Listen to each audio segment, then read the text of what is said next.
Welcome to the Dean Von Music Podcast Show, broadcasting live from Las Vegas, Nevada.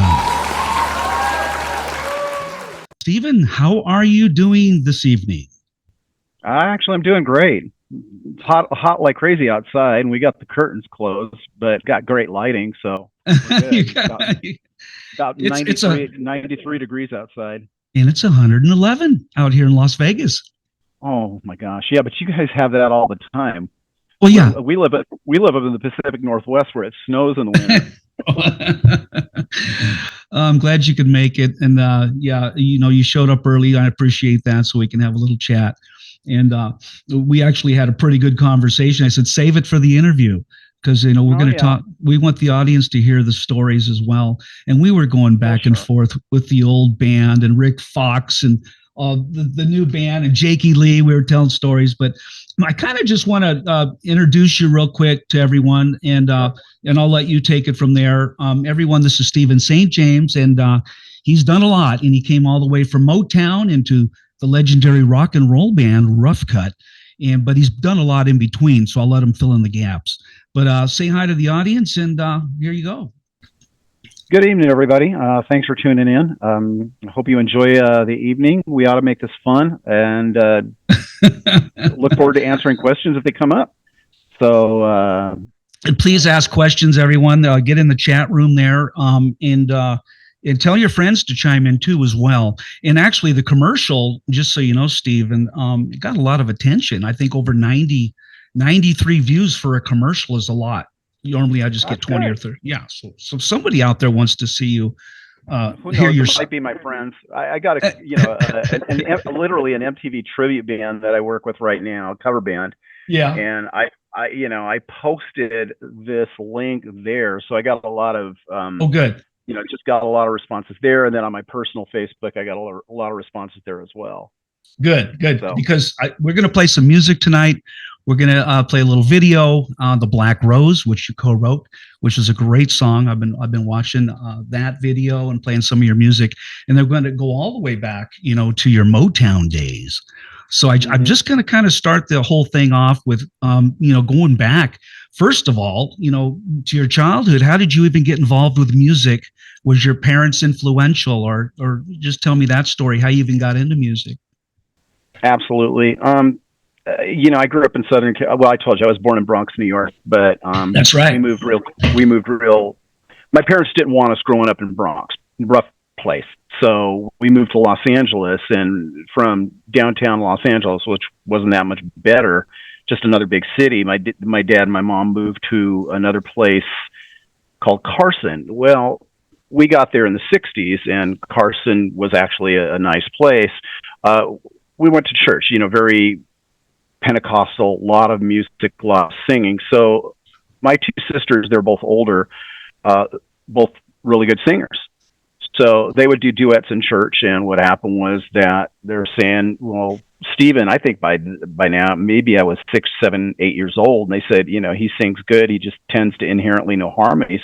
So they got me to do, third harmonies, and I'd learn the songs, and we'd just sing in church. And, they were doing it for God's glory, and I was just like, I kind of like people clapping for me. Well, you realized then you had a voice back then, sounds like. Yeah, that's literally where it started. My sister went into drama in high school, plays in high school, so by the time I got to high school, I remember going into her drama teacher, and I said, my sister told me to talk to you, and this is between semesters or whatever, and I said to do singing or acting or whatever. He goes, are you as good as your sister? And by then I was cocky as hell. I was like, I think 15 years old. I was like, oh, I'm better than she is. And, I, ended up in school plays. Were you playing an instrument? Were you playing a guitar back then? No, I didn't even pick up. I picked up. We'll get to that. Okay. But I didn't pick that up till way later. Gotcha. Okay. But what happened was I didn't know that we were your semester for drama was one play. You were going to go through the whole year singing, part of the choir, part of the elite singers or whatever. And then I did not know that the crew, the people that set up props and did all the paintings for the background plays, that was a separate class. It was all tied into the same teacher, but they were a separate class. So while we were rehearsing singing and it wasn't your part, they told you to go wait somewhere else. So I walked into the other room, and this is maybe 1973, 74. They're in there playing China Grove, Doobie Brothers. And the guitar player, he's like, "Hey, Stevie, do you know the song?" I was like, "Yeah, I know that song. Do you want to sing it?" So I got behind the mic and sang it. And they were all, ooh, ah, and he goes, "Hey, listen, why don't you come to sports night on Friday?" I was naive as hell. I thought sports night was actually for sports. I didn't know it meant concerts. So I told, my parents, they wouldn't. You're not going to a concert, It's like, I told them, "Hey, I'm going to sports night." They're, "Sure, go, So I went, and they said, "Hey, we got a special guest who's going to come up and sing some songs with us." And I think I remember singing. Well, I sang China Grove. I distinctly remember singing it was a soul song. By a guy. It was Jimmy Castor Bunch, and the song was called "The Bertha Butt Boogie." Bertha Butt Boogie, I like that. That might be way before you, but they asked me to join the band, and it was a school-sponsored band, so we went out and we played anything from Chicago to Earth, Wind and Fire to the Eagles to what is it again? The Doobie Brothers. The Doobies. And we do that do this at different schools, in Los Angeles. And then when graduation time came up, they all graduated. I was still in 11th grade by that point, and so I was like, well, that was fun. I figured that was it. Some guy comes up to me at school and he goes, "Hey, I saw you sing with that band out on the quad. You were really good. You want to join a band?" I was like, "Well, sure," and so it was a garage band. I went from being in the school band with like 12, 13 people with horns and everything to right. doing Kiss songs. So you just took the leap. Yeah. I graduated high school, just went into work. I tried college. It just, for some reason, it did not take. But back then, you'd go to music stores, record stores, and there'd always be like little bulletin boards with little cutouts, looking for singer, looking for guitar player with the little paper strips that you tear off for the phone numbers. Right. And, that was about 2 years or maybe 1 year out, and eventually found, one garage band after the next garage band after the next one. But that's kind of where it all started. Well, you kind of moved pretty quick then. If you were about 15 years old and you got into rock and roll, how old were you? Was your first professional rock and roll gig or on stage where you really started to get moving in rock and roll, or just in music period? So what happened was that, I joined a band. They asked me to sing with them. And the two guitar players are brothers. One of them's passed away, but the other one, for a little while, I think he played guitar for Bullet Boys too. His name was Tom Pittum. And we were playing heavier songs like UFO, Judas Priest, that type of stuff. And these guys were both GIT grads, Tom and Doug Pittum, the Guitar Institute. So we started doing Gazzarris. Oh, yeah, I remember Gazzarris. Gazzarris on the Strip. There was a place out in Torrance, California called the Heimat House, and they started doing Thursday night concerts there. At one point, we were playing with, this is during the Skinny Tie era. Oh, yeah, like the Babies, kind of the Babies, John Waite kind of. Yeah, but these were more of the punker ones, and we were playing with Dead Kennedys called Rubber City Rebels. And they had this hit song, "You're So Young and Dumb," but we opened for them, and we caused such a ruckus that the cops just got pissed. They were like banging on the doors. Some girl, I was wearing suspenders and spandex pants. Remember, you'd go to like girls' stores in the mall and buy spandex pants because they looked cool. Well, I only shopped in the female section. That's the only thing that would fit me. It looked cool, So some girl grabbed my suspender, and it bent and it turned into a blade. It sliced my ass and it opened my pants up. And I'm like holding on to my pants on one side because I'm not wearing underwear or whatever. And I'm finishing the show like this. The cop just grabbed me and dragged me off and yelled at me. And everybody's like, "Oh, this is great." you know. But at Gazzarris, we saw RATT, and this was Steve Percy, Chris Hager. Chris Hager. And me and Chris would. Do you remember Gil Turner's Liquor across the street from Gazzarris? Actually, I do. Yeah. Okay. That would have been early 80s right there. Yeah. So I think this might have been right around 1980, 81. And he and I would always we were each other's biggest fan club. And it's just like, hey, we should start a band. And that's how Sarge became a thing. Okay. You know, it was just him and I. We started working out kind of an idea for what kind of music we wanted to play, what kind of look we wanted to have. And the name Sarge just came up because, you know, back then kids watched a lot of war movies. Sarge, they got me, you know. But we ended up developing a kind of a show. But what we did was, he says, you know what, rather than jump into clubs, let's start at backyard parties. So we were all over the place in the Valley. And what we would do is we would play, you know, a lot of cover songs, but then we would throw in originals. But I was like, hey, don't tell anybody it's original. Don't, you know, just don't say anything. Yeah. You know, because what happens is when you say it's an original, then suddenly there's that expectancy. The folded arms will show me. No, I'm not going to know this song. Right. So you just threw the song in. Okay, well, here we're playing Shoot by UFO, and then we're playing Take You Down, and then we're playing this song by Judas Priest. And after people started singing along, they'd start asking us, well, what song is this or what song is that? And it was like, oh, that's one of ours. That's one of ours. And we started developing. That's a good idea. Yeah. So we started developing a pretty decent following. So the first time we played the Troubadour, I think, was a Wednesday or a Thursday night. And, you know, we were in either the late or early slot, and we had a crowd. Troubadour liked that. So, hey, you're getting moved to a better night, and I think you had to start on a Wednesday or Thursday, and then you move to a weekend or something like that. Right, and eventually we started moving to opening up weekends, but we were drawing bigger crowds than a lot of the bands that were you know, headlining. Right. And by 82, you know, by 82, I forget what, I know what it was, and this is how we actually met Stormer, is I was working out in Torrance at some optical company, you know, just warehouse work, forklifts and stuff like that. And Chris calls me, hey, it's Memorial Day weekend, you know, this weekend. I think it's a Wednesday or something like that. And I go, yeah. And he goes, can you call in sick tomorrow? I go, why? And he goes, well, we got a gig in Phoenix, Arizona. I was like, really? And he goes, yeah. I said, when? And he goes, well, Friday and Saturday, but we got to drive out there.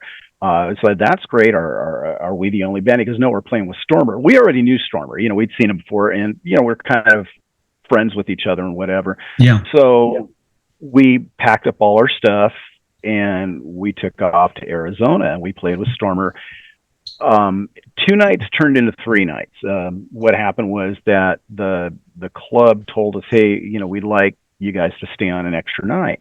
Well, somewhere between those 2 nights, we got a call from the Whiskey. We played there as openers or whatever, and they're saying, hey, we'd like you to headline the Whiskey. You guys got a good crowd, and that's how that came to be. You know, suddenly we're headliners, and I didn't know until about 3 or 4 years ago that date where we played with, you know, us, Stormer, Metallica, and then, you know, Greg Leon. I don't know why his name's so tiny, probably because they couldn't fit it. But did you say Greg Leon? Yeah, if you look underneath, I can see it. I didn't even notice that. I know Greg Leon. Yeah, Greg. That guy was massively talented. You know, he played with Tommy, my friend Tommy Lee. He played with Tom. Yeah, exactly. So, if you know Greg, then you know how talented the guy was. Not just a great guitarist; he was a great singer. Great guy. Know everything about that guy. But met him a few times.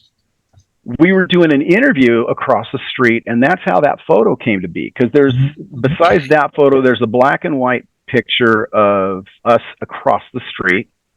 And then there's one of me just in regular, not Sarge clothes, just in regular clothes, but they're all black and white photos. So the lady was asking us, well, do you know who the other bands are? And we're like, yeah, we're friends with Stormer. They're all great guys. You know, and we know Greg Leon. Everybody knows Greg Leon. You can't be on the Sunset Strip. And she goes, well, what about this Metallica? And we're looking at each other and sort of like, I don't So know. nobody knew Metallica back then. I'm sure somebody did. Yeah. Parents probably or whatever. Because I saw plenty of gigs in every one of these places on the Sunset Strip. My God. Parents were just like, "Oh my God, they're superstars," Yeah. So That's crazy. But I think I might have talked to somebody from the band before, maybe upstairs and backstage. Yeah. And I remember, nice people, but had no idea what they were about. And by the time they were up playing, we're all outside, either outside hanging out, with Tommy and Nikki, chatting with them, or we're upstairs drinking or whatever we're doing up there. That just goes without saying. Yeah. So Tommy, I remember Tom. I went to school with Tom at Royal Oak High School, and he didn't really come in until Motley Crue, really, that to was LA. like San Gabriel Valley, wasn't it? Yeah. We went to school in Covina, California. Covina, off Banner Street, and me and Tom were in the same class together at Royal Oak High School. Okay. And that's where he met Vince. Nobody knows that, but that's where he met Vince. Okay. Well, but that, I remember, it's like people were asking me about the Dirt because, oh my God, you knew Nikki and Tommy. Me and Vince, it wasn't like anything bad. I just, I'd say hi to him, he'd say hi to me, but I don't think we ever really warmed up. Nikki and Tommy were real. I mean, Tommy gave me this handshake we learned at, he showed me at Alpine Village at one of those Thursday nights. And I still remember that handshake. I was like, well, that was kind of cool. Very soulful, Tommy. Well, let's do it. How does it go? Oh my gosh. Yeah. I mean, it had this whole snap. I know. Up, down, and then, elbow, hand, the whole thing. Tommy was very inventive. He always had some new shit, coming up. He was, let me tell you something else, dude. That guy could throw punches, because I remember when we were at that Alpine Village thing, they pulled the plug on RATT, and we were all there to see Steve, because we were all friends. Everybody was kind of friends. Right. And Steve kicked over a table, and, all these bouncers came up, and it just turned into a melee. There was all these, bouncers, and Tommy and Nikki and Rob Crosby was there. Everybody's throwing punches. Chris Hager looks at me and do you want to join in this? I was like, I ain't getting anywhere near this. And I forget who asked me later. It was like, we're back up in Hollywood, and somebody's like, dude, why didn't you get in the throw? You look like you can handle yourself. And I said, all those bouncers, all those Samoan guys, they probably go to my church. Yeah, so I'm not fighting any one of those guys. And you could handle yourself. I saw some pictures. You look pretty buff. I mean, you had some arms on you, man. You got to remember, by the time the 70s came around in Carson, it was a football school, lots and lots of athletes. If you didn't want to get picked on, you learn to fight. You just, you learn to defend yourself. You learn to stay healthy, and, duck when you heard pops. And that's kind of where things went. It's just, the ironic thing is that I almost never got in any trouble through high school. Well, that's amazing. And a friend of mine told me, he goes, I think sometimes looks is enough. Just if you look like you can handle yourself. And I took martial arts and everything, and I never had I shouldn't say opportunity. I never had a problem where I needed to use anything. Just thank goodness. Now, did you have a relationship with Chris Hager? Well, yeah, that's what I was saying. Was we met when he was playing with RATT, and that's right. I was playing with that band Sexist, and we decided to venture off on our own. He quit RATT. I remember, there's interviews of him out and about, and this is around 2017 when we had started talking already, because we'd lost track for a long time. And there was a girl out in San Diego. He was still living out there, and she connected the two of us, and it was just two old friends, and we were just having a great time talking to each other. And then maybe about 2015, he goes, I know you and Cherie live in Orange County. I go, yeah. He goes, we're playing the Coach House in San Juan Capistrano. And it wasn't like he asked the question. He goes, you're going. I was like, yeah, sure. And he goes, and bring Cherie too, So it's like we were on the guest list, and we went to go see RATT. I think it was a Faster Pussycat. I remember Faster Pussycat. Yeah. So this is, mind you, this is all these years later. This is in early 2000s or mid 2000s. Oh, like I said, maybe 2015, 2016 by then. Right. So, I talked to Matt for a little while, and, it's good to see these guys again. Because, the last time I saw Matt was maybe 1985, 84, something like that. Matt Thor. We're just chatting with each other. And then he goes, "Hey, you want to say hi to Steve Percy?" I was like, "Is he even going to remember me?" And he goes, "I don't know, but just go up and say hi to him." So he dragged me upstairs, and, he's like, "Hey, Steve, look who's here." And he goes, "You remember?" And I said, "Do you even remember me?" And he grabbed me by my lapel and pulled me in and gave me a big hug. He goes, "Will you stop with the 'do you remember me' shit?" He goes, "Of course I do." And he gave me a hug, and I forget who the bouncer is, or his assistant or whatever. Yeah. But, he goes, "Hey, dude." I was like, "Oh, I couldn't remember his name. I felt so bad, but it was just like, you used to roadie for both of us." Oh my God. It was just a trip seeing all these guys. So a couple of years later, Chris calls me up, and I was a technician, I fixed machines for LA Fitness. So half the time, if there was nothing to do, I'd sit in my van and listen to music or, whatever. Yeah. And he just gives me a call out of the blue. "Hey, do you still like to write music?" I said, "I haven't done it in a while, but it sounds like fun." He goes, "Would you like to come up to my place and work on some songs?" I was like, "Yeah, that'd be great." So, I started going up there once or twice a week. We started writing, and go ahead. No, real quick. Now, there was an early version of Rough Cutt, and then there was right around 2019. This is about the time you got in the band with Rough Cutt. He and I started writing about 2018. Okay. And so what happened was that Dave and him, they would talk off and on, and they had Chris. You're talking about Chris and Dave? Chris and Dave would talk, I guess, on a regular basis. I don't know if you ever knew about Rough-Riot. No, I was going to ask you about that. Yeah, so that was a conglomeration, because I think Shortino sang for both bands. He sang for Rough Cutt, and he sang for Quiet Riot. So it was Shortino. Oh, I see. I think the bass player was McNabb, Sean McNabb, the guy's name, right? Yeah. He played bass for a lot of people, but Sean McNabb. Dave was the drummer, Chris was the guitar player, and Carlos Cavazzo was the guitar player. Right. And they didn't play for a long, long time, but I think Chris wanted out of that. So, we were writing together, and I think it was during the time we were just writing that kind of disbanded. But Dave called him one day, and, Dave's like, "Well, I hear some music in the background. What's going on?" He goes, "Oh, me and Steven St. James are writing songs together."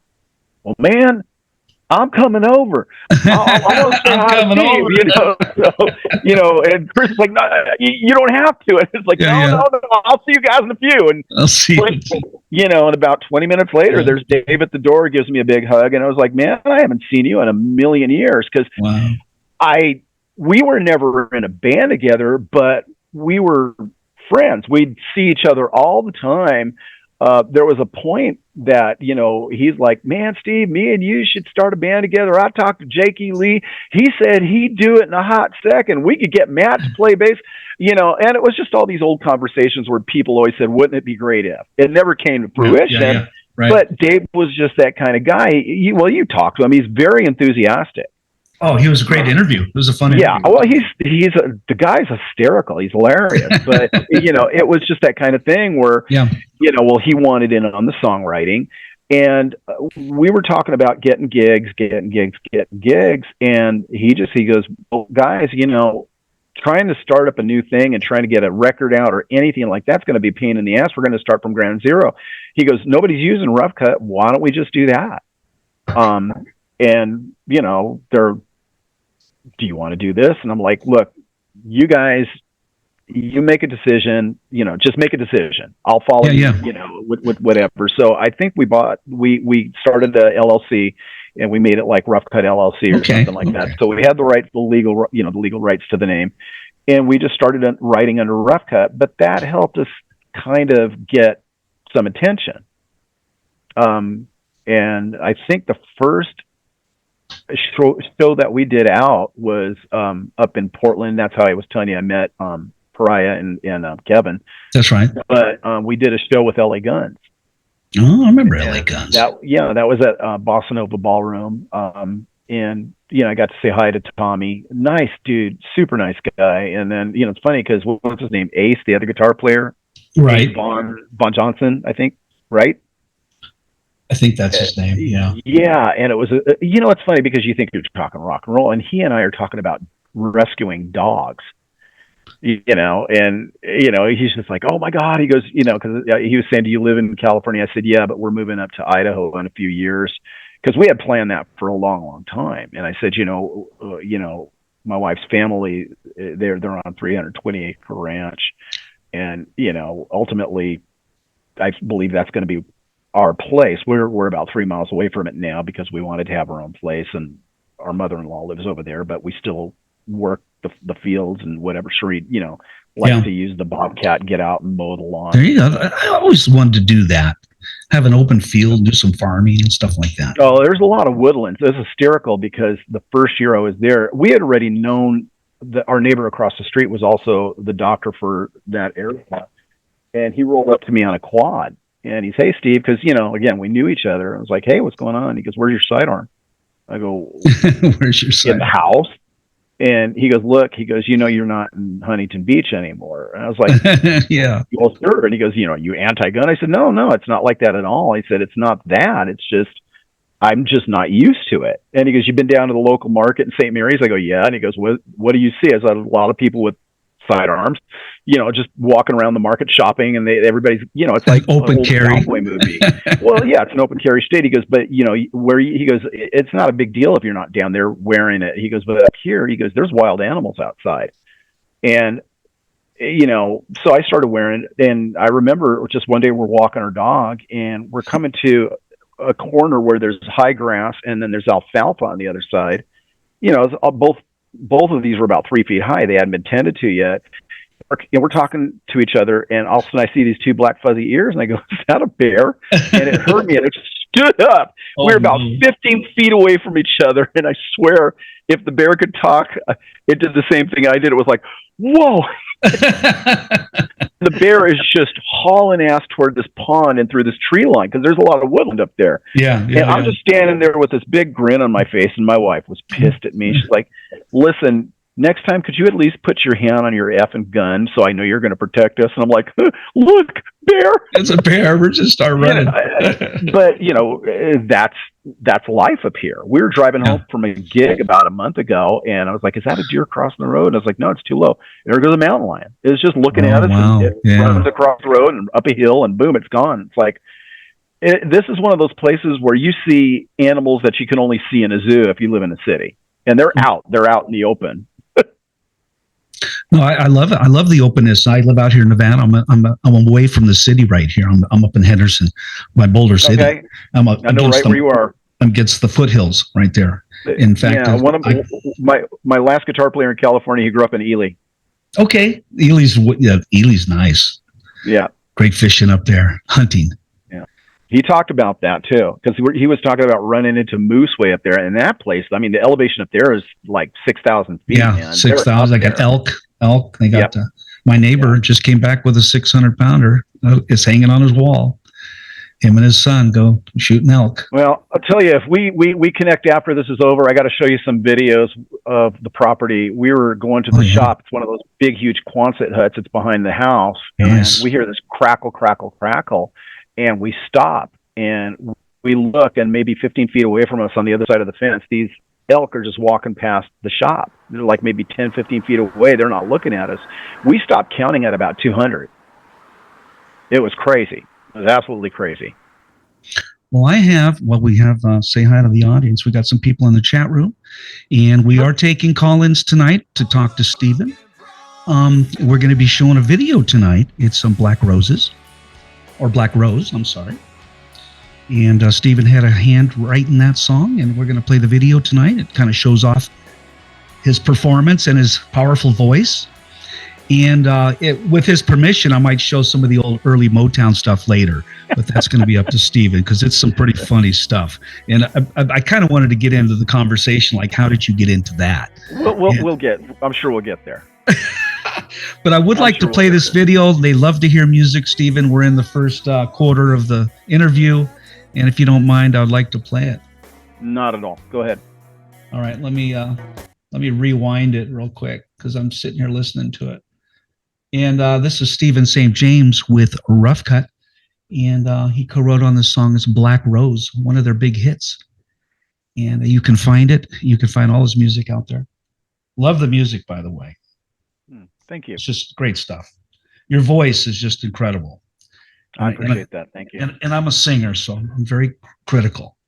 And you have a very nice voice. It's just powerful and it's soulful and it's rock and roll, man. And it just sounds great. Love it. So let me cue it up for the audience real quick. Give me 1 second. You got it. You got it. Here we go, everybody. This is Black Rose by Rough Cutt. All the broken promises.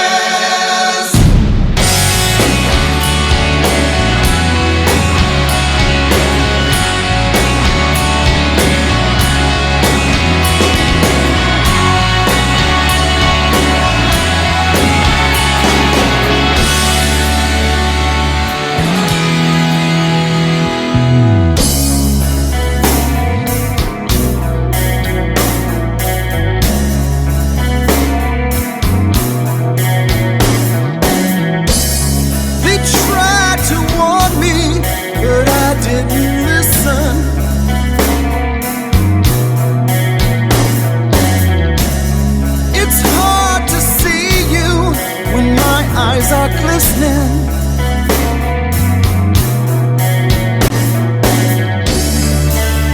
I saw a side of you I didn't know. All the broken promises,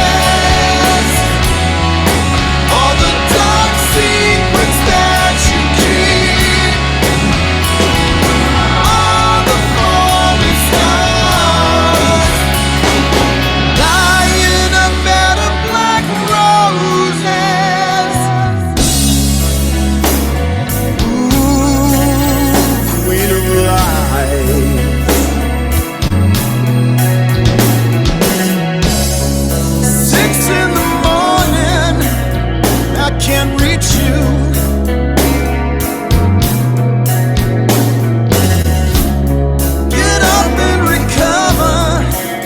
Something they teach you.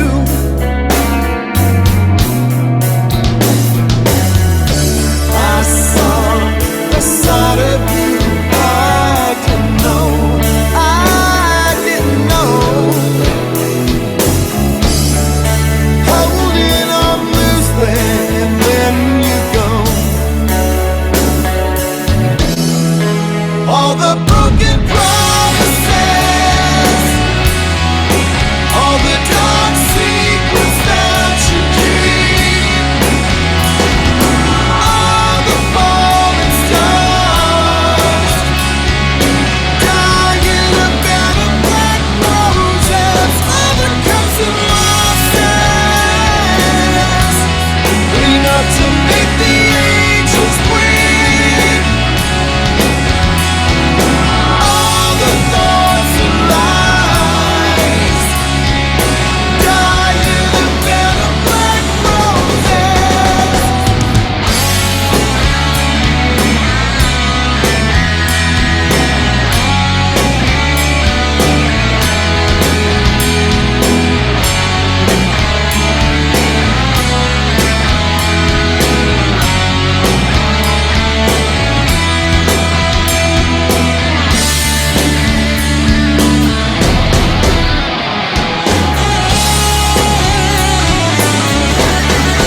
All the broken promises,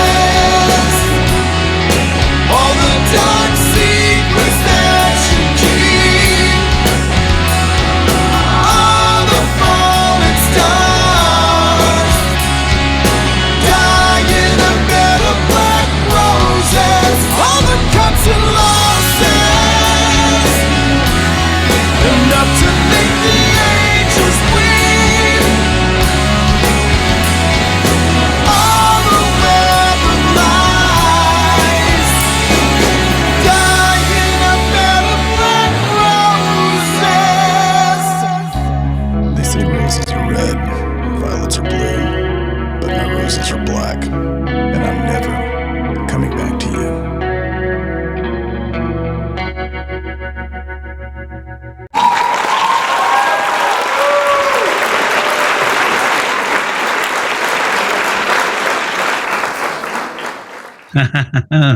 Very nice. Thank Very you. nice. Your stage presence is just perfect. You know, your voice, just the band. That's a great song. And did that song ever like take off for you guys? Like, you know, Nope. it just, It's just, I think, in fact, that video might be the only evidence that we existed. oh my gosh. Yeah. That's I mean, incredible. we had other songs. In fact, we were talking about what we should do first. We had, what was it called? Between the Lines. There were we had about 14 or 15 songs, me and Chris, Dave Right. came along, and then, they're saying, well, here's, these other songs too. And I wanted to pick the song Between the Line because Chris said, well, can you do like rap? I said, well, I could pretty much do whatever you want me to do. It wasn't a rap song per se. It was, I don't know if you've heard 6 a.m. What is it? We will not go Yeah. quietly, whatever. I have. How he talks, that syncopated talk in between the verses, whatever. Right. I did something along those lines, and we like that too. But it was just sort of, what? Why don't we go with the power ballad first?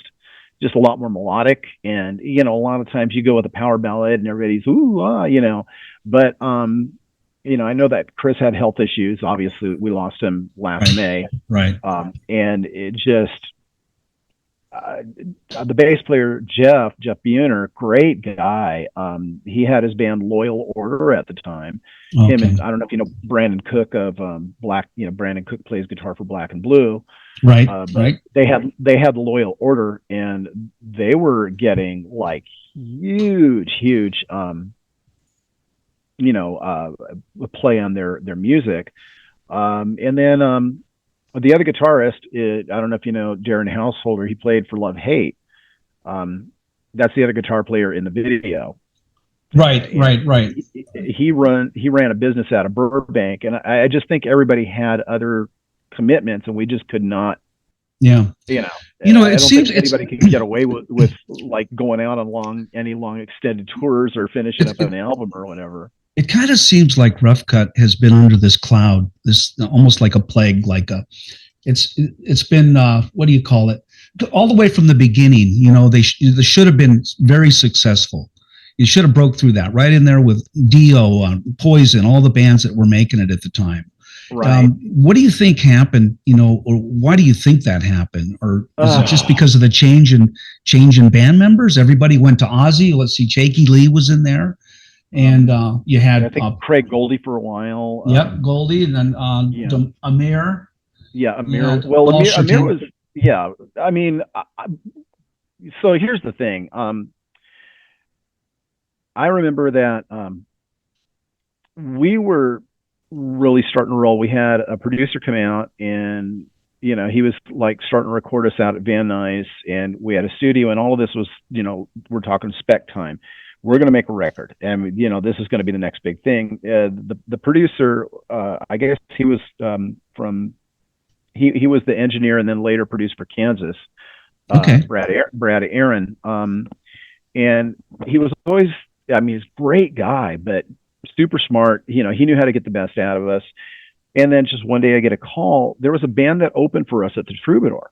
Okay. And the guitarist, this guy Howie, I remember this guy was about 6'4", played a flying V, and you just didn't usually see a lot of black guys playing heavy metal guitar. Right. And we knew each other, but it just we'd chat backstage, whatever, and hey, you had a great show, and he's like, hey, go out and kick some ass. I was like, great. And that was a Friday night, and we're back at our place in Culver City on Saturday, and phone rings. Chris answers it.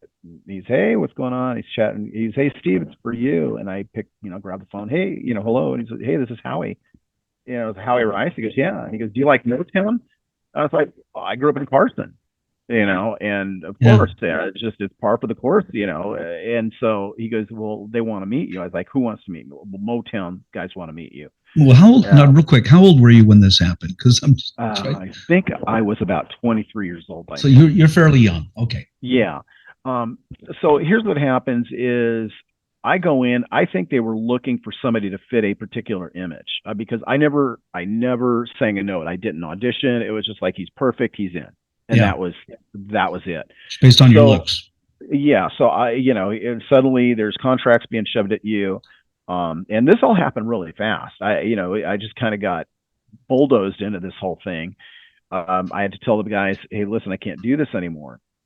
And they were pissed. And I talked to the producer, Brad, and he goes, I can't tell you why now, but he goes, I'm so sorry to lose you.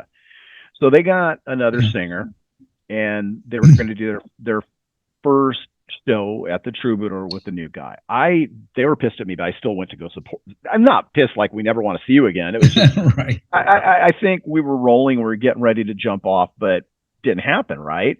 So I'm at the Troubadour, and I grab a table because I figure I'm not singing. I just want to sit down and enjoy it and have a few drinks. And a very soft voice behind me, hey, do you mind scooting over just a little bit? So I can see. And I was like, sure. And I turn around, it's Ronnie James Dio.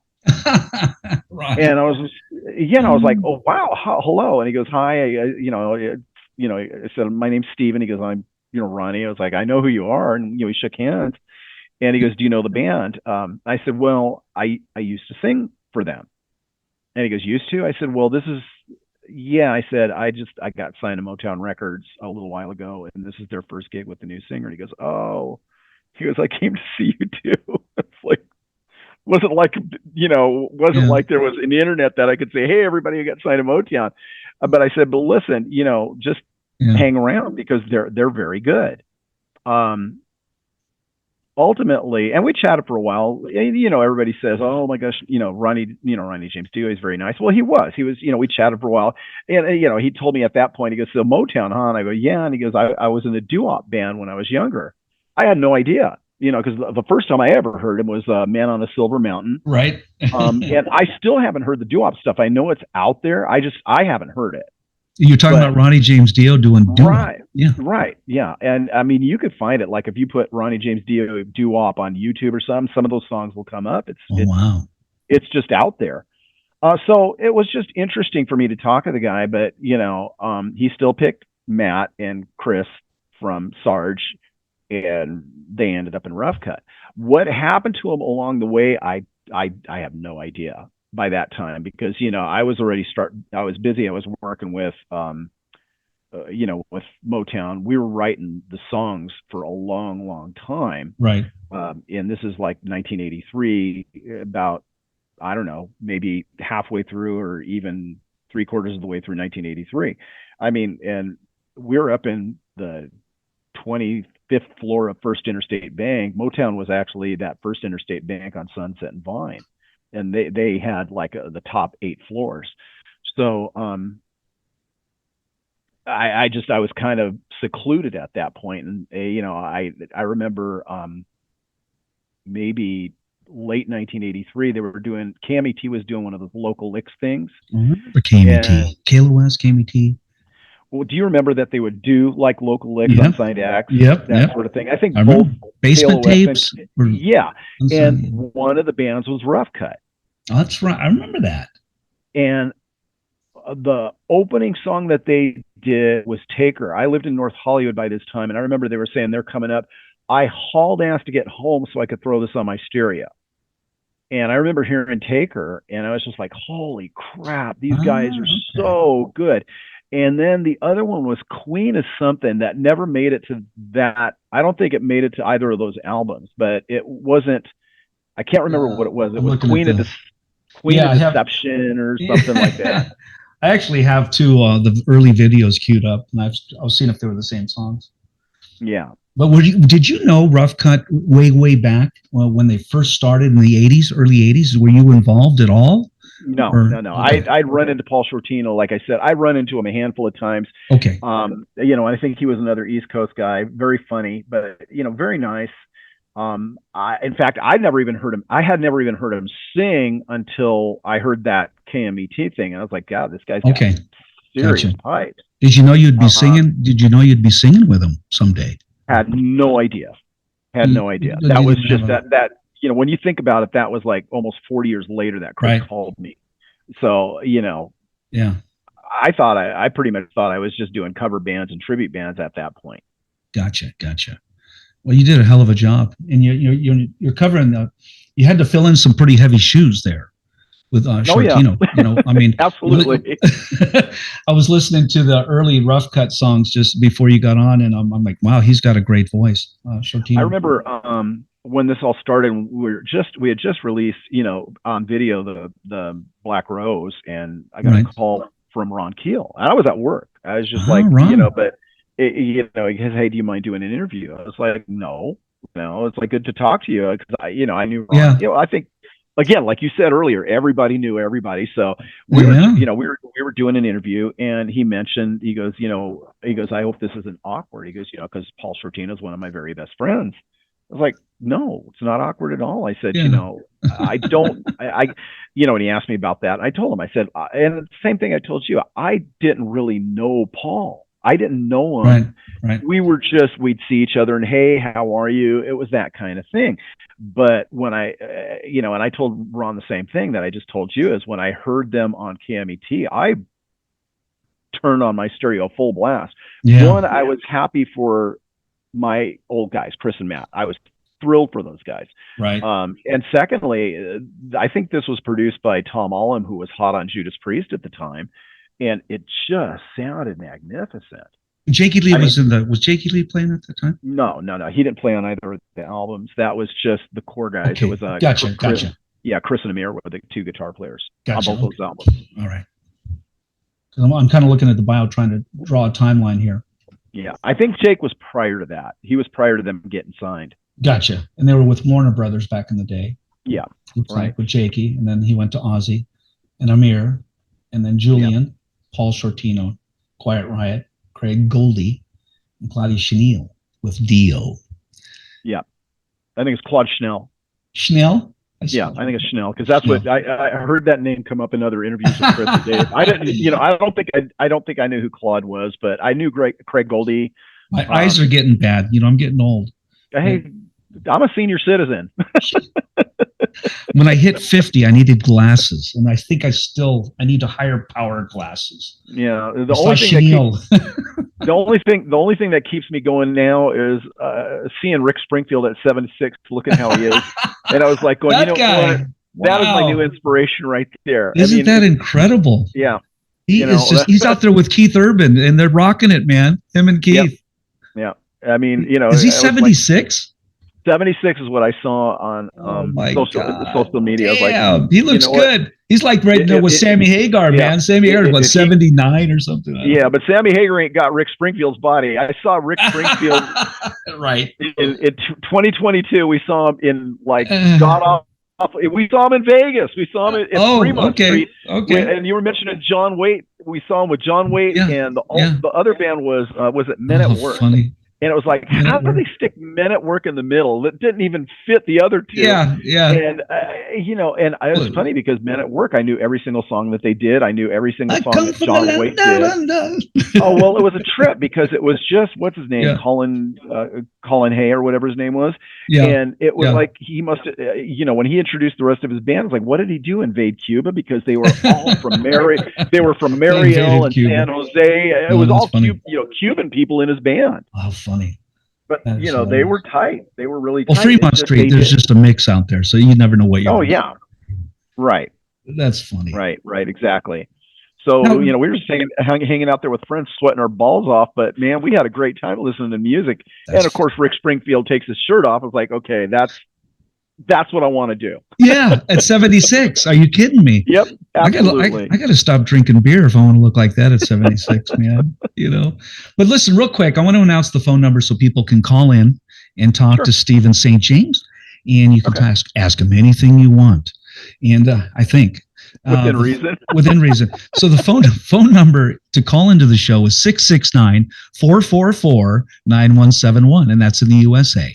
669-444-9171, and you'll want the meeting ID is 702-927-2226. Our meeting ID to get in is 702-927-2226.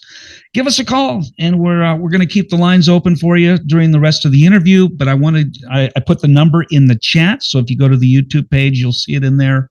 I believe we're streaming live tonight on Facebook, YouTube, Instagram, Twitch, and Rumble. And then tomorrow night or the next night, it goes out again to iHeartRadio, Spotify, Pandora. I think Sirius Radio grabs it, and about 40 other podcast sites around the world.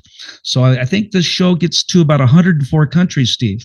I did a 3-hour interview with Rick Fox. He's probably listening right now too, and it was hilarious. He's got a story a mile long, when he met the drummer for Kiss, and all that, and he dated the sister. I didn't hear that one.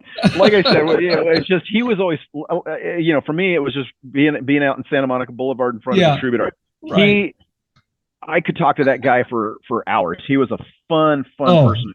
I think he got mad because I kept interrupting him. Can we move forward about 10 years?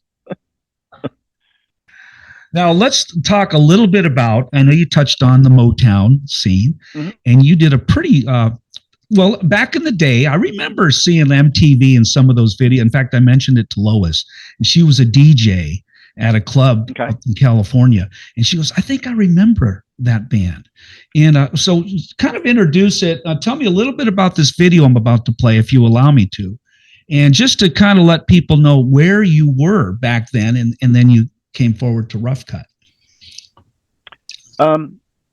So, I mentioned how I got into Motown, and what happened was it was kind of hit and miss. I was just doing lyrics and melody with the manager, Benny Medina.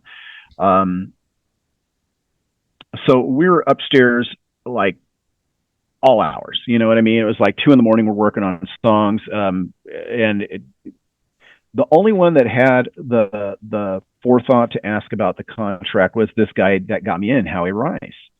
And I guess they didn't like that, and they let him go.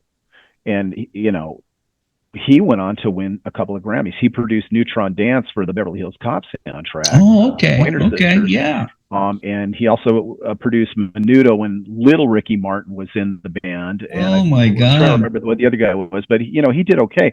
So they're telling me, find another guitar player. I was like, where? And the world just, everybody on the Sunset Strip. So I'm asking anybody I can. And it just, I don't know how it happened. I think I just walked into the Troubadour and I see Mark Tureen, and he's another guy that we'd say hi to each other. And I was like, "Hey, do you like Motown?" And he was like me. He was East LA kid, right?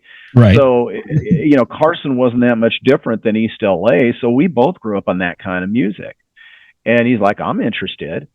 And so I was like, "Well, here's the address. Here's the people to talk to." It's pretty much the same way that I got brought in by Howie. Yeah. So Mark shows up and they're talking. So they invite him to Hitsville Studios. That was also in Hollywood. And he comes in and he's playing guitar. And Benny's going, "I don't know how much of this I can use. It doesn't fit what we written," because the songs were almost all written by the time I even got there. I just, like I said, I was lyrics and melody. Yeah. And so what happens with Mark, Mark, he's playing and they're like, "Well, we don't know what we could do with the guitar." I said, wait. Pick one of the songs, ask him to sing. Just watch.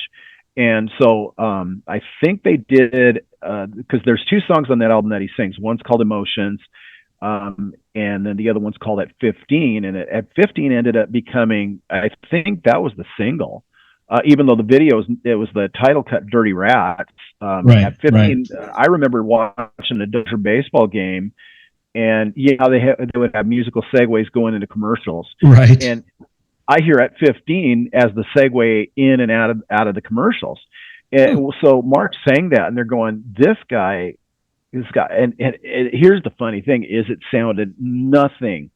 You could tell it's Mark's voice, but it sounded nothing like Bullet Boys. Right. And he was, I was like, this guy's just oozing soul. He had that kind of voice. I constantly think that as good as Bullet Boys are, I think if he went the route of a Michael Bolton or something like that, he'd have made a killing.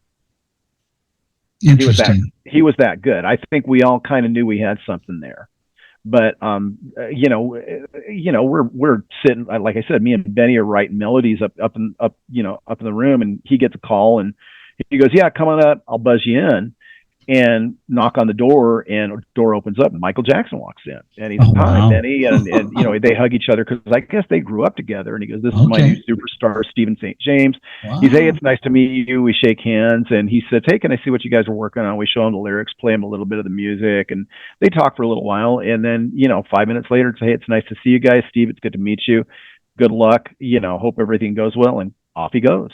You know, another time, trying to get I had one of those vans with a little bed in it and everything like that. And I'm trying to get into a tiny parking space in this, you know, North Hollywood or Hollywood studio. And some car behind me just lays on the horn.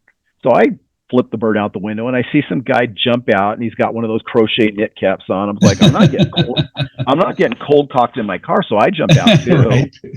You know, and this bodyguard gets out of the car, and he's probably the smartest of the three of us. And he's like, everybody's trying to get to their job. Don't worry about it. Let's just all, you know, let the guy park. So this guy in his Bentley takes off with his bodyguard. I park the car. I go in the studio, and Benny's going, hey, listen, we got some downtime. So I'm playing Miss Pac-Man in the lobby while they're setting up the studio. And he goes, hey, you want to meet Rick James? I was like, hell yeah. Rick James. So we go into the other studio, and when we walk in, there is Lionel Richie, shake his hand. Wow. Jim Brown, the football player, gets up, shake his hand. That guy was like, yeah. Does he sing? I think he had something to do with music, didn't he? I don't know, but he was just, I always knew him as a football player and an actor. Yeah. But then there's Smoky Robinson, and oh my God. And then he's going, you're still singing on the album. And I goes, yeah, I am. And he goes, this is the guy you're singing with. And it was me. And we shake hands. And, and you know, and that was that. And then he goes, Rick, I want you to meet my new superstar. He goes, yeah, we met. And it was the guy that we were getting in each other's face. Oh, no. Are you serious? In the Bentley parking lot. Yeah. And he's like, oh, man, I'm sorry. I go, I'm sorry, too. We hug each other. I got this. I didn't send it to you, but I got this great picture of me and Rick James. Well, I'd like to see that. Oh yeah. Yeah. He showed up. Later during when we signed the contract as a band. So he's in that series of pictures where you see me and Mark and Cliff and Jerry. Right. You know, he showed up in a couple of the pictures as well. And then we have another just informal picture with the two managers. It was Benny Medina, who went on to, you know, manage like J-Lo and all these other people. Wow. And Carrie, and I think Carrie was one of the Gordy family, but you know, he went on to like manage like rap music and stuff like that. It sounds like you were moving into that whole scene. Well, what made you not stick around or move back out into rock and roll? A lot of tension. Okay. Lots and lots of tension. I mean, you know, there were drug problems, there were all kinds of problems, a lot of internal strife. Right. My manager actually, you know, he was under contract with Motown too. And what happened is he told me, he goes, you know, you are like the closest thing to family I got. And he goes, I hate seeing you suffer. He goes, if I can write you out of the contract, you got to just not join another band for about the next 6 months, 8 months. I was like, that's fine. And he got me out of the contract legally. I don't know how he did it. Maybe it was legal. Yeah. I hope. But he was kind of saving you. He was saving your life. Yeah, I went out and literally got myself a day job at Toyota. You know, close to where I grew up. I wanted to get out of Hollywood. I wanted to get out of LA. So they hired another singer, and they started going in a rap direction. And I think that lasted all of about another 6 or 7 months, and it fell apart. So the best thing I could say about that was that I got to work with some people I never in my life would have dreamed. I think I sent you a couple of songs. One of them is called FM, and I sang. There's like one little part in there where I sang in the answer back. It's like one of those, I sing a line and then there's an answer back. And at first it's a lady. I don't know if you know who Mary Clayton is. I've heard the name. She's the female voice of Gimme Shelter. Oh, okay. So that was me and Mary Clayton. Oh, wow. And then, I say Mama Says, and she says an answer back. And then I say Daddy Says. Well, that's Dennis Edwards, who's saying Cloud Nine for the Temptations. Oh, okay. And then the sax on that is Junior Walker. That's incredible. Who played, the sax solo on Urgent by Foreigner, among other things. And then, I did a duet with Smoky Robinson on that album. It sounds like you were in pretty close contact with these legends of soul. Yeah. You know, and what like I'm saying? I said, one of those things where when you're young, it's like, I wish I knew then what I knew now. No, I got you. Had I known who, I knew who these people were because I grew up listening to that music. Of course. But, I would have taken more time to get to know them, to, pictures, whatever. There was no smartphones, but would have got one of those little wind-ups that you take down to the... Well, that was back when we didn't have the internet like we do right now. Photomat booths or whatever. Hey, listen, we got a caller. We got a caller coming in. Okay. Somebody wants to talk to you. And are you ready to take a call? Sure. Okay. I hope so. Might be an ex-girlfriend or something coming in. Just kidding. Let me bring them in. I'm gonna have to go gallery real quick so we don't show their phone number. Okay. Sure. And welcome to the Dean Von Music Podcast Show. You're with Steven St. James from Rough Cutt. Who do we have on the phone? My name is Kathy. Hi, Kathy. Hey, are you in the chat by any chance tonight? I was, yes. I saw you. Say hi to Steven. Hi, Steven.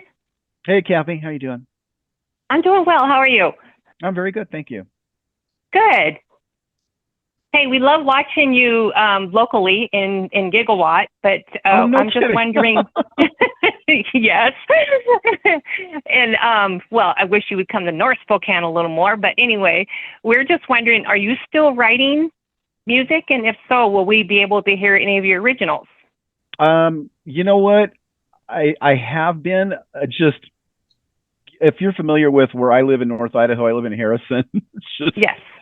I don't know if you know Lee from Bruiser, yes. Bruiser Spokane.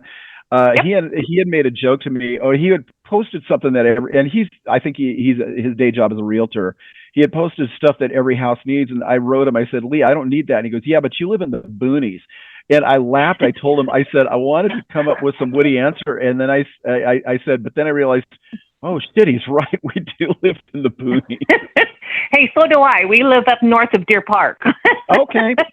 I know where you're talking about. And we still came to Coeur d'Alene to watch you. Well, thank you very much. I know. I we appreciate whoever comes out to see us because, this is very different than Southern California. Nothing is close to anything else here. Thank God. Right. I know that last Halloween we played Kelly's, which is right at the way up there by Canada, but it's like right at the border of Washington and Idaho, where it's like we're standing with our legs apart. Look, one leg's in Idaho and one leg's in Washington. Like, yep, we've been to Kelly's many times. Yeah, how tourist can you get?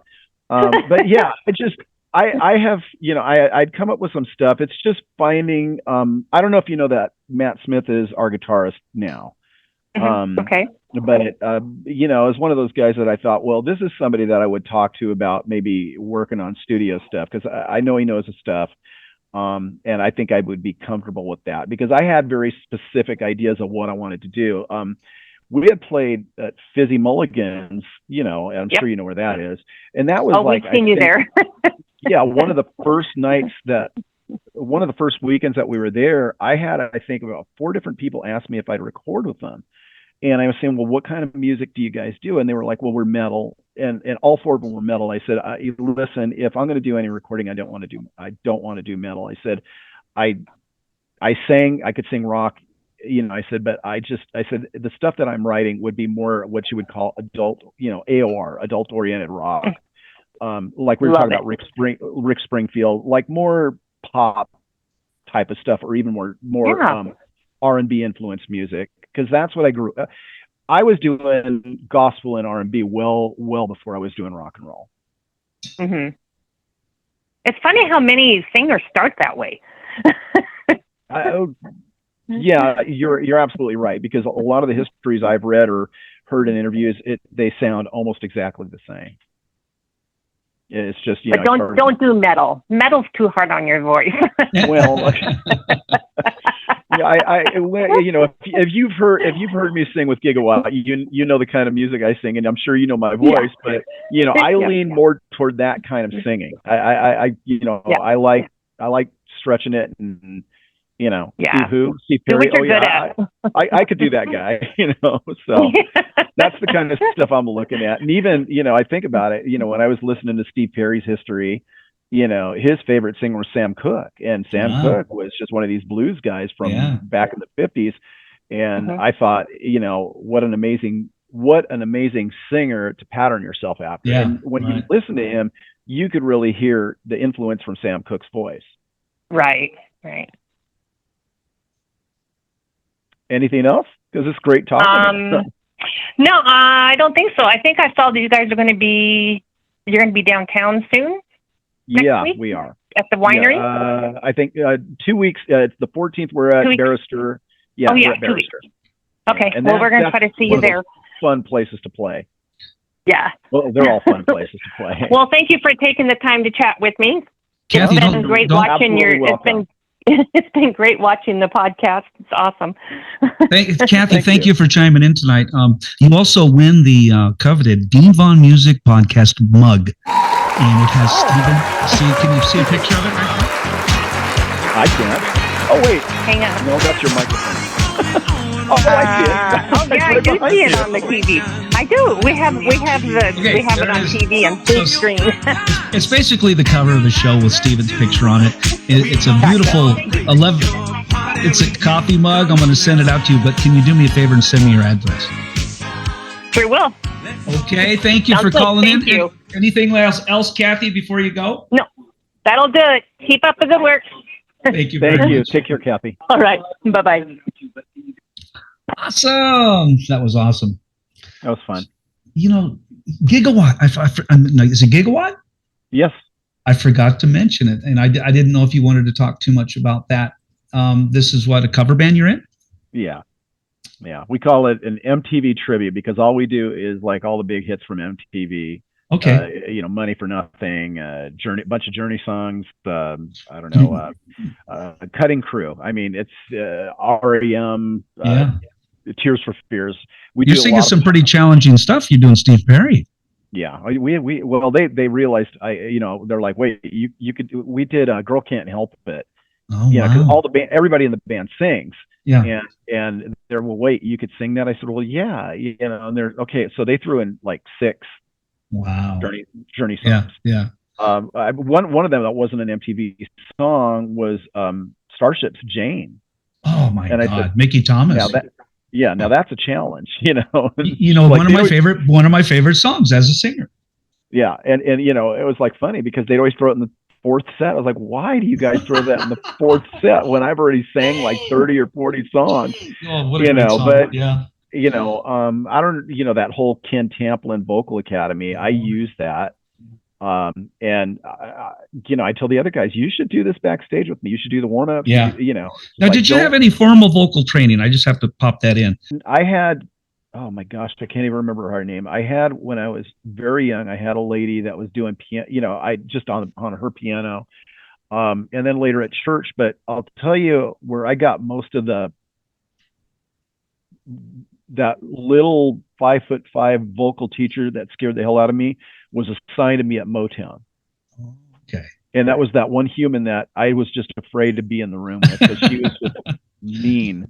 She got me singing. She says, listen, the guys from Motown, the Temps, the Four Tops, all these guys, they go out, they sing when they're sick. They said, there's no such thing as I can't make it tonight. You just, you learn. And it was, that bel canto method. Yeah. But that was where I got most of my vocal training. And that was after I signed a contract. Well, because you have such a great voice. And I figured, and you're talking about, the way you warm up and all that. And Elizabeth Sabine warmed up Jeff Tate from Queensryche. And she I remember that was her, and Ron Keel was her star pupil. She always talked about Ron. And then she talked about Jeff Tate warming him up for every show when she would go to Queens. And she passed away, I believe. Oh, it's too bad. I mean, I remember she was kind of one of those iconic names that I would see constantly. It's funny too, because I didn't even know this until he was older, but Brian J. and I were friends of Keel. Okay. And, you know, he's, hey, Steve, you know, would you mind coming over to my place in Redondo Beach and just helping me? Because he had a music library, you know, one of those taxi services type of things. And so he would have me sing just scratch tracks on different songs. And we talked a lot about Ron and just various stuff, you know, so it was just kind of neat. That was another one of those things that kind of pushed me toward getting back into, you know, into regular cover bands and whatnot. But okay, real quick. Sorry, I don't want to interrupt you, but are you ready Are you ready to have some fun? Sure, let's have some fun. I got that video queued up. Oh Lord. Okay, Lord. Everybody, brace yourself, and I just feel like I have to play this because it really.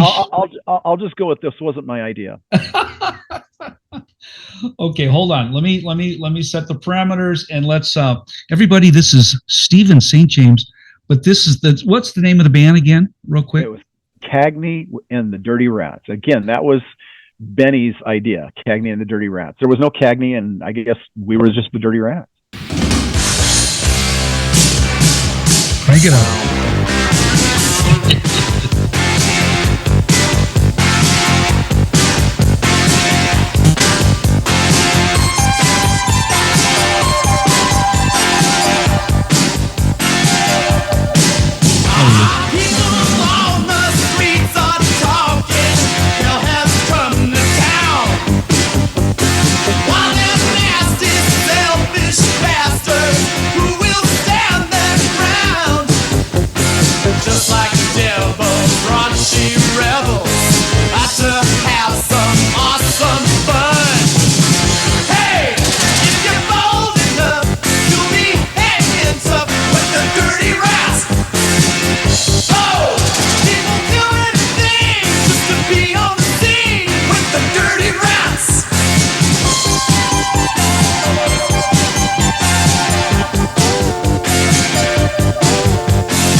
God. It was like a high school project gone awry. I love the fog. They bring the fog in, and the choreography was just incredible. It took me way back. Took me back. Yeah, it's just, well, I think Chris Hager said it best. He goes, I think what they were looking to do is try and create a boy band, like kind of a pop, semi-rock boy band out of it, and I that's all I got. But it looks like you look good. This is what happens. Thank you. This is what happens when you don't have any parental guidance behind the project. And then you moved into Rough Cutt. You just completely switched gears, and it turned out good for you. But I can see why you might have left that scene. I don't know. It was different. It was different. How fun! You've had such a fun career, though. You have to experience that. I mean, I kind of did a little bit of experimentation early on when I was 14. 15, playing with the guys in the neighborhood and this and that. And I was in Aftershock. And that was back in 1978, 79. I was only 14 years old. But, you kind of mold yourself. You find yourself. And what do I really want to do? As a lead singer or as a performer or a guitar player, whatever you're doing, or songwriter. And speaking of songwriting, were you writing songs back that early in your career? Oh, I think I may have been like 18, 19 years old when I started it. Just back then it was just simple stuff, but we ended up making songs out of it. And then, when Chris and I got together, it got better. The song, because let's face it, if you were playing the Troubadour, you had to, by the time you're headlining, you have to have 13 or 14 songs that people want to hear. Right. If they're singing along with it and remembering it, you're doing a pretty good job. And like Gazzarris. I remember Gazzarris. I had to play 3 sets, and there's no way I had that much original material. We had like maybe 15 original songs that I would play out in front of the public. And Bill Gazzarris would say, "Dean, I need you to play all night long." I'm like, "Bill, I don't have that many songs." He goes, "Just play. I want to keep people at the bar just till 2 a.m. I go, "All right." I became good friends with Bill Gazzarris, and he was quite the character. He was a lot of fun, and he wanted to get out of the business. He kept telling me, "Dean, I want to get out of this business." Like, you can't. You've launched so many new bands, Bill. And I would have long talks. I try to remember the doorman's name. And Pete. It was Pete. Guy. The tall redheaded guy was Pete, and the small Chinese guy was Russell. Russell and Pete. I'm talking about the brother. He was y'all stink. And he would always, every band, it didn't matter. What was his name? There was Russell, Pete, and I forgot his name. Yeah, but I remember Russell and Pete, but him, he would come up and he's like, "Y'all stink." You guys are badass motherfucker. He did that with every band that came through that place.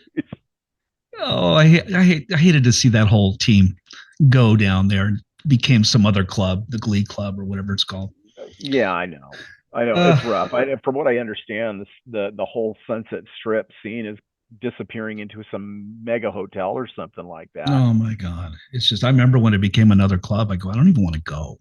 I don't want to go. I remember when they remember all the stages they had on the top, and then they built that bottom stage, the main stage. Do you remember that? And I finally got to play on that big stage down there with Danger. I was lead singer. But man, all those clubs, they helped so many bands get their, figure out who they are and go out and play live. And then they went on, like Quiet Riot and all the bands went on to do bigger things. But thank God for them. That was interesting, because I remember, I took not a long time. I think when you're young, everything seems like a long time. And then when you're looking back at your timeline, you're going, that was only like 8 months. Because, when my contract came, when I was done with Motown, the check stopped coming in. I looked to start another band and found this drummer out of Torrance named Glenn, and he goes, "Well, what about holding an audition for bass players?" So we, I just put out one of those ads looking for bass players, and I had decided to go to San Pedro to the Waters Club. I don't know if you remember that place. Vaguely. these different bass players start coming up to me talking, and we hear you're looking for, looking for a bass player. And I remember auditioning at Olympic Studios in LA, just outside of Culver City, and Lonnie of Bullet Boys came in, and he smoked the whole thing. And then later I'm looking for a guitar player, and I just happened to be in Guitar Center in Hollywood on Sunset Strip, and there's Mark Carini. He's working there, and he's going, "You're starting a new band?" I go, "Yeah." And he goes, "Well, I'm going to be your guitar player." Nice. Okay. So that's how Lonnie and Mark met. Well, me and Mark, outside of music, he might as well have been my little brother. It was that kind of thing. But, both of us, I think, had very strong opinions and strong personalities. It wasn't anything bad. It was just one of those things where it didn't work out because we both wanted to do things a certain way. So he left. And within 2 days, I get this guy who I've never met. And turns out it's CC DeVille. Oh, wow. And he ended up playing with St. James because, it was me, Mark, Mark, Lonnie, and Glenn Mancaruso in St. James. And then when, like I said, when Mark left, it was CC DeVille. And that, what happened was we played at the Troubadour, and Poison was there. And, we're upstairs, and, they're not bad, but CC's just going, "Oh my God, look at these guys, look how they dress, these guys are great, Right. We had a mishap at that same studio with that same producer I talked about earlier. Yeah. And I just lost it. I think what happened was, it was just years of frustration, and I just lost it. It was about 3 a.m. Everything was sounding great, and the drummer busted a drum head, and it's maybe 3 a.m. Oh my God. and he didn't have a spare. And I lost it. I was just like screaming at everybody. It was just like, I'm done with this. I feel like an old guy, and I shouldn't feel like an old guy. I'm only 26 years old. Right. And I just left. I left. I didn't talk to anybody for 3 or 4 days. And, when I finally got a hold of this producer, I said, "I don't want to do this anymore. I'm done. I don't want to sing anymore." I said, I'm tired of it. And it just disbanded it. And I think after that, I had a friend call me up from Orange County and ask if I'd do covers. And they were just looking for me as an interim singer till they found another singer. So I went out and played at this place called the Marquee. It was off the 22. Remember the Marquee? Yeah. Yeah. And we were like the house band, Skin Tight. And it was supposed to be 2 weeks until they got a new singer. Ended up being about 4 months. And then, that was it. But I remember thinking, God, it's more fun being in a cover band. It's just less headache, Right. less this, less that. But by the time I was done with that, I went into paramedic school at night. And I was working as an insurance agent with my dad. I got married in 91, and I was just like, you know what? I don't want to sing. I'm just done. I don't feel like doing that anymore. So when we got married, Cherie would always drop hints. She would always drop hints. You should sing. You should sing. Yeah. And I finally got to the point where I said, I just don't want to put out that commitment anymore. The business was, it's just. No, I'm with you. I'm with you 100% on that. I took a 10-year sabbatical because I was so frustrated by the business. Yeah, it took her 14 years, and she finally said something that made sense. She goes, you always equate singing to the music business. She goes, why don't you think about how it felt when you did your first backyard party or played that first club or whatever? And I was like, you know what, that doesn't sound too bad. So when I started looking for bands again, I think I was about 46 years old, 45 years old. One of the early bands I ended up in was again, it was like this 13-piece band. It was like history repeated itself. And we did songs by Tower of Power and Earth, Wind & Fire and Chicago and funk and soul. You're like on R&B stuff. All R&B stuff again. Yeah. And for me, that was like heaven. And then, I found another band on the side, and we were driving out of Orange County down to San Diego 3 nights a week. And that was like more classic rock covers. And then, from there it was another band and another band and another band until I finally got into something that really worked for me. And I found this band out of Huntington Beach called Thank You Drive Through. I had to ask him after about 2 years, like, how on earth did you get the name Thank You Drive Through? What? And it was Thank You Drive Through. And Thank You Drive Through. It was something from Beavis and Butthead. Oh my and God. I'd never watched Beavis and Butthead, so I would have never known that because they started in the 90s. That band lasted about 30 years, but I was like one of their last singers, and I think I was in that band for about 12 years, and we had a blast. And from Thank You Drive Through, we ended up starting a Foreigner tribute. Oh, nice. Called Urgent LA, and it did really well. I bet you did really good with your voice would just cover Lou Gramm. Great. I got to touch bases with you after this is over, and I'll send you some videos of that too, because we did a lot of shows out at Rock Yard. And most of the stuff that we filmed for Urgent LA was out at Rock Yard too, because that was like that was a great venue out in Indio, California. It was Fantasy Springs Casino. But I realized there's no way in hell I'm ever going to look like Lou Gramm, so I figured I'd go for Kelly. I got this expensive wig and I look like Kelly Hansen. It's like that works. Well, you don't want to look like Lou Gramm anyway. Well, I don't want to say anything bad, but but yeah, that's what I did right before we moved here. And then when we got up here, we had a bunch of friends that moved up here because they saw pictures of what we would, whenever we'd come up. So there were a whole bunch of people up here. Steve, you got to get in the band up here. I was like, look, it's not like I could just run out and find a band. We're about 50 minutes from anywhere, and I ended up guest singing with this other band. Well, the girl in the band that sang, I didn't know that she used to sing for this band Gigawatt. Oh. And they constantly invited me to, we're playing here, we're playing there, we're playing there. Why don't you come out and sing a few? And we became friends along the way. And so what happened was she called my bass player and said, you never come and see me, whatever. And when I asked her, because he came out to see the band, but I happened to be singing, and that's when they talked to me afterwards, and that's how I ended up in Gigawatt. Okay. But what happened was I asked her, I was like, Heather, did you set this up? And she's like, she would never say anything. So I asked John, I said, did Heather set this up? He goes, oh my God. He goes, I walk in and see Heather and you're up singing. And she's like, you got to hear this guy. You got to get this guy.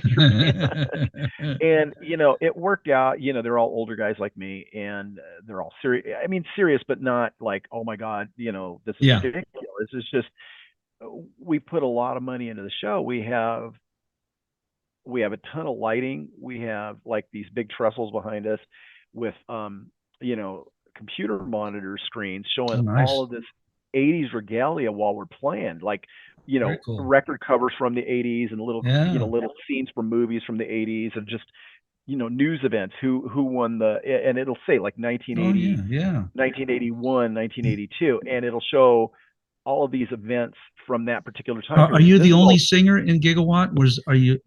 I'm front man, but everybody in the band does sing. So there'll be there's times like, the drummer, he'll sing Tears for Fears or REM, and I'll do the backgrounds and I'll play, so you guys all participate in the vocals a little bit. Yeah, and it's fun because that gives me time to take a break, recuperate, and then when we're doing all the heavy lifting for singing, it's like, okay, I'm good to go. Refreshed. Like when you hit the Steve Perry stuff, man, you gotta absolutely, be ready, absolutely. And Mickey Thomas and Jane, you got a great voice. But I was in a classic rock band called Crossroads for 11 years, and we recorded 2 original songs that I wrote, and then the band broke up. And that's always rough too. I know. And we did 2. The guitar player went to Mexico. He's out in what is it called, San Felipe. So he just left, and I moved to Vegas, and I'm up here, and I decided, well, why not do a podcast show? That might be fun. But music is still in me, man. And it always will be. I think it just becomes an inherent part of who we are. I don't think it really does. Like I said, Rick Springfield, 76 years old. I don't think it leaves you. I just, I think it's just something that is always going to be there. It's a gift that was planted inside of you. And I think, we do what we do because it helps other people feel good, which in turn helps us feel good. And it motivates you, right? Because you're giving away, you have a gift, and you have a voice that not a lot of people have. and for you to hide it or not show it, or give it away, if you will. You have a gift, and people keep telling me that, Dean, go out and play and all this. I'm like, oh. And, I go back and forth with it. It's tough because I'm getting older, Yeah, I tell me about it. Losing body parts here, and I'm still out there trying to play guitar. You got to keep your body parts, man. Hilarious, because if you look at that picture, but that you have in the background, and I'm holding up my hand, you can see my middle finger looks like it's bent. It ain't bent; it's just missing from the knuckle up. I didn't even notice. Holy shit! It's so funny. We can laugh at ourselves, and I think that's what makes life fun. Is we can laugh at ourselves. That's why I had to play that video. Yeah, well, that's it. It's just I think you can't take this stuff too seriously. I think, again, like you said, it's a gift. Sometimes it's going to bring you joy, and sometimes you're just going to look back and say, oh my God, look where I came from. Right. Yeah. And it's just fun, and I'm so glad I got to meet you. I've heard about you. I've heard about a lot of people, but doing this podcast show, I get to get up close and personal, which is fun. We're actually just having a conversation about the old days and how did we get here and what are we doing now. It's a real simple conversation, but I think a lot of people can read into it and understand what you've been through as a entertainer, vocalist, songwriter, singer, and all that. So I really appreciate the fact that you agreed to do the interview, and thank you for coming on the show. This has been just fun for me. Good, good. I'm glad. I'm so glad. And I was talking to Sherry. She's like, you sent me like 5 emails for the show. And I go, I know, but my software keeps failing on me. And I swear to God, your show like disappeared 4 times. And I went, where did the show go? It was on Zoom. It lost the meeting. I'm like, come on. So I sent that last one. She goes, you sent me 4 invitations. Which one is it? I go, Sherry, I don't know. I think it was Sherry that said that. Or was it you? I don't know. It was her. And she's like, you sent me 4 invitations. I go, yeah, okay, just do the last one. There you go. Just go with the last one of them has to work. But so are you on Facebook as Dean Vaughn? Yeah. Okay. Dean Vaughn. I'll shoot you a friend request, because it would be fun to stay in. It would. Yeah, please stay in touch. Please stay in touch. And also Rick Fox is on there. He shoots me links every day. I'll do the same thing. I'll shoot him a friend request. Yeah. It's just one of those things where it's like when I started up again, I was like, oh, who did I have on here again? Who did I have? I remember. I lost my address book. Yeah, exactly. I'm trying. That's what I love about Facebook and just social media is I'm staying in touch with me. You remember with like the high school reunion where you had to pay like $24.95. You became a member. Classmates.com. Classmates.com. Yeah. I still get emails from them. I was like, I want to pay you guys. I just go to Facebook. Just go to Facebook. Well, that was back. Yeah. I found friends from elementary school. Yeah. I mean, that far back. Right. And my name did change. I was Dean Shea back in high school, and Tommy Lee was Tom Bass. So I was Dean Shea and he was Tom Bass. And so people are like looking for Dean Shea. I go, no, I'm Dean Vaughn. So I don't know if I lost people or what, but if you could find someone, if you look for them. By the way, everybody, I'm not Cherie Santiago. That's my wife. I'm using her computer because I was going to have you change the name. He's not Sherry. It's Cherie. It's Cherie. It's my computer's downstairs, and downstairs we don't get good connection downstairs. And I'm having an interview with Sherry Santiago today. Yeah, we're living in the boonies. I want to come out. Check. We're me and the other half are getting ready to do some traveling. I'd love to see your place out there. That'd be fun. It's a beautiful place. I'll bet. I just don't want to run into any damn bears out there. Well, we're, when we moved away from the ranch, like I said, we're about 3 miles down because, my mother-in-law's health ain't that great. So we just want to make sure that we're able to get down there if we need to. But I'm looking at you, but right over the computer screen, like I said, the curtains just blacked out, but we have like one of those big bay windows. Gotcha. You open it up and literally right outside there's Lake Coeur d'Alene. Wow. How beautiful. That's our view every morning. When it snows, it's gorgeous. When it's sunny, it's gorgeous. My God. The only time it's not gorgeous is when there's fires over in Washington and we get all the smoke over here. Gotcha. So you actually in Coeur d'Alene out there? No. We're in a place. We're about 50 miles southeast of Coeur d'Alene in a place called Harrison. Oh, okay. Well, maybe we'll have to hook up. Well, we'll stick around. I'm going to do an outro video, and we'll chat when we're going to cut the live feed. So Sure let me play that. And everyone, I want to thank you for watching the show tonight with Steven St. James. And you want to say anything to your audience before we leave, James? St. James. That's okay. Listen, everybody. Thank you for tuning in. I hope it was fun for you. And if any of you folks are fans of Gigawatt, I hope to see you at the shows. Come and say hi and say, hey, I saw you on the podcast. Love to say hello to you. Anyway, thank you so much. That's awesome. Thanks. I'm going to play an outro video, and everyone, thank you and don't forget to subscribe, everyone in the chat room over there. Subscribe to the show so you can see who's coming up next. I got a great show coming up next Thursday live. And I want to thank Steven St. James for coming on the show tonight.